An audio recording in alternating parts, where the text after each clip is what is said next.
Әнші Лұқпан Жолдасов Садрадиннің әнін сынға алды. Таңертең мас күйде міндім таксиге, мені үйде анам күтеді, ас үйде деген не сөз ол? Осындай әндерді тыңдай алмаймын, тіпті құлағымдағы құлаққапты шешіп тастаймын деді.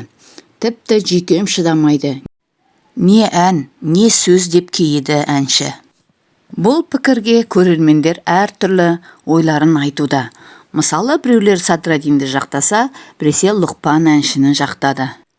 Мас күйде ол ішімдікке емес, махаббатқа мас күйде.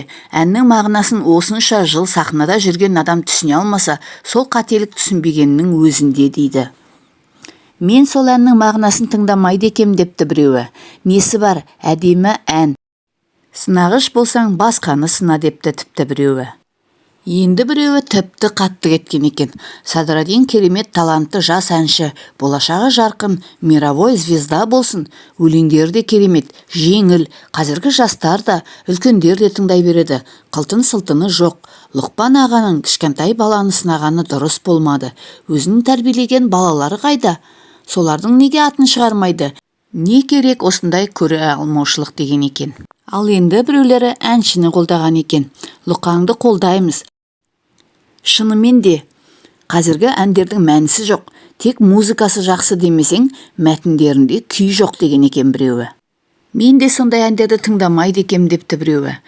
Комментарийлерде көпшілігі Садрадинді жақтаған екен, жас әншінің әндеріне тиіспеуін өтінген екен. Лұқпанның әнін тыңдай алмаймын. Қазір бұл кісінің заманы өтті. Шымкенттің салқын сырасы деген әнді ұмытып кетті. Фариданың әндерінде сөзі түсініксіз. Садырға тиіспеңіздерші. Ағамыздың сөзі қызғаныш сияқты деп жазыпты көпшілік.